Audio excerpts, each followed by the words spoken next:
আসসালামু আলাইকুম, সবাই কেমন আছেন? আশা করি সবাই ভালো আছেন। এই যে এবার সবজি হয় না, যে টমেটো ধরেছে অনেকটাই।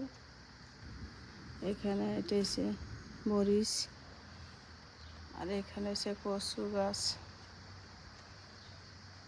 ওইটা হচ্ছে যে এখানে কচু গাছ, এই জায়গা কচু গাছ,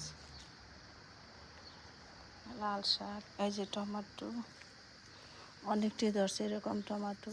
তো আমি অনেকদিন পরে আসলাম, তাই নিয়ে যাবো। তো এবার অন্য কিছু গাছ হয় নাই, শুধু টমেটো গাছ।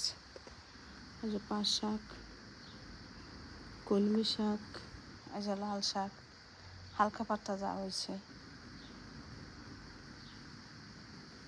এবার লাউ ধরে নাই,